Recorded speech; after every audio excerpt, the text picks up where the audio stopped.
Shalom. I am Rabbi Nathan Davidovich, speaking to you on behalf of the webyeshiva.org from Efrat, Israel. I'm going to spend these few moments talking about the weekly Torah reading. This week we start a new book of the Torah, the book of Bamidbar.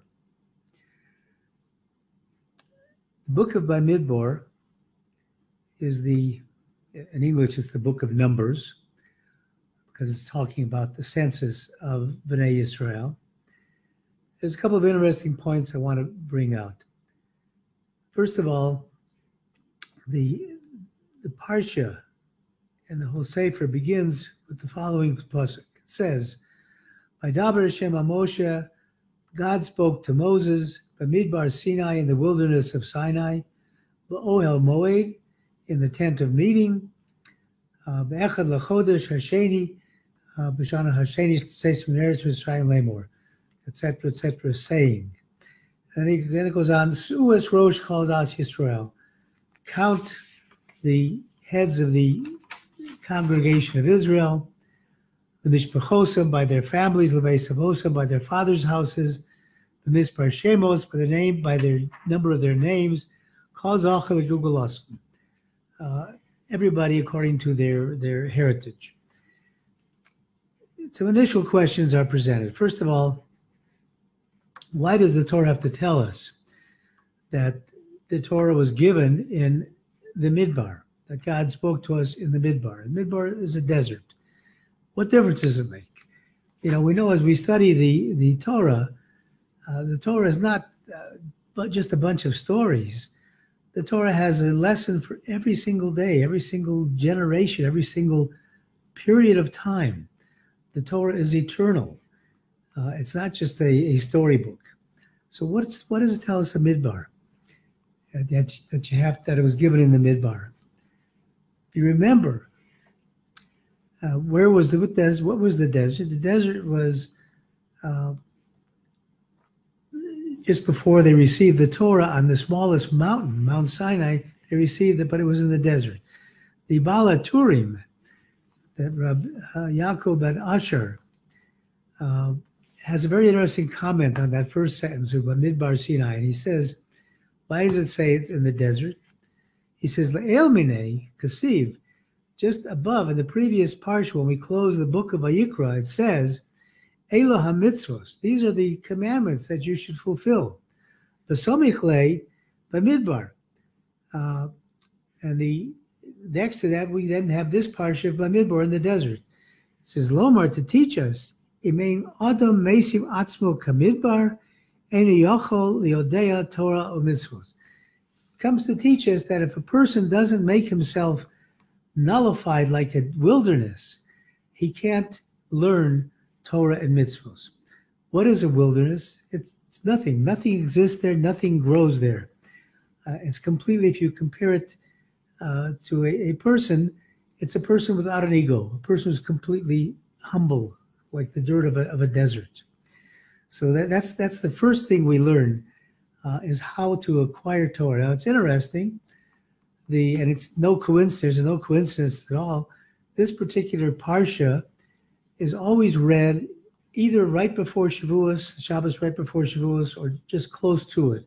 Shavuos, in fact, happens a week from Sunday, a week from this next Motzi Shabbos. So we're reading this and it's talking about, well, the Shavuos, of course, talks about receiving the Torah. And Hashem is telling us, in order to receive the Torah, in order to be ready to receive the Torah, we have to be like a Midbar. But there's something else that is taught in this. And the Tivot Shalom brings a very interesting discussion.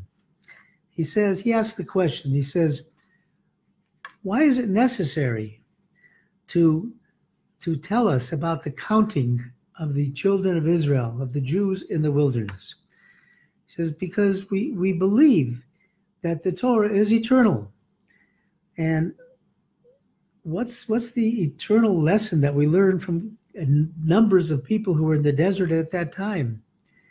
And he says also, he looks on the word that I read a moment ago. He says, U'es rosh kodas b'Yisrael. I translated as normally is translated, count the heads of the children of Israel. But the word Su'u really means to raise up the heads of Bnei Yisrael. So he says, why doesn't it say Su'uas Mispar called us? Why doesn't it say raise up the number of Bnei Yisrael instead of the heads of Bnei Yisrael? Now we also understand, and the Davidovich points out, that in the Torah, the 5 books of Moses, there are approximately 600,000 letters in the Torah, which are equivalent to the number of Jews in the desert that were counted at that time, 600,000. And Davidovich points out that every letter in the Torah is a part of one of the souls of Bnei Yisrael. And those 600,000 souls that were in the wilderness are our ancestors, and they have passed, and the neshama, parts that neshama passes to us. So each Jew in the world is a part of those 600,000. And it points out the importance of every letter in the Torah. If, for example, if one letter is missing in the Torah is puzzle. You can't read it. Same thing. We as a Jewish people have to be united. If one of us is missing, one letter is missing, we're not complete. He quotes his the Admor, the Beis Avram. He says that, as I just pointed out, most of the years we read this Parsha before Shavuot. And he says, because this teaches us that only with the connectivity, the unity of all of Bnei Yisrael can we receive the Torah. And he says, one person alone, one Jew alone is not able to fulfill the whole Torah. Why?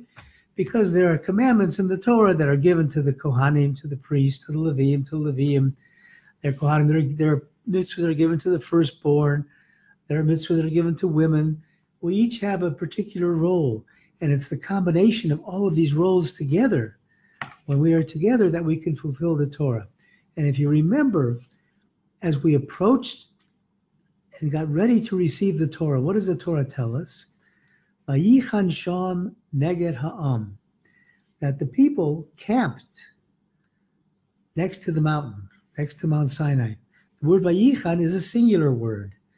And Vayichan, as Rashi brings down from the Talmudic sources, Vayichan refers to the people there were not 600,000 individual people. They were as one person.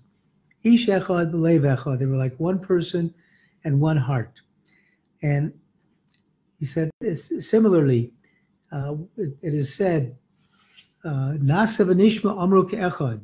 When the Jews heard what the Torah was going to be, they said, we will do and we will learn. But they said it as one, as echad. The concept of unity, that is the main part of being able to receive the Torah. And we see that every single year, the lessons, the illumination of the Torah is renewed to us. The illumination of receiving the Torah is renewed to us. We have to prepare every year to receive the Torah. How? By achdus, by unity, by getting to that same position as we were just before the Torah was given, by yichan sham neged hahar. B'lev echad ki ish echad. We as a Jewish people must be as one heart, one person.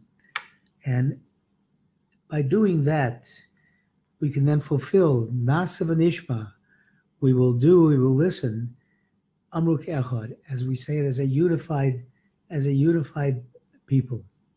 That is the message of receiving the Torah. There are two messages there. One is to how you have to get rid of your ego to receive and understand Torah. But second, how in order to receive the Torah, we're not alone.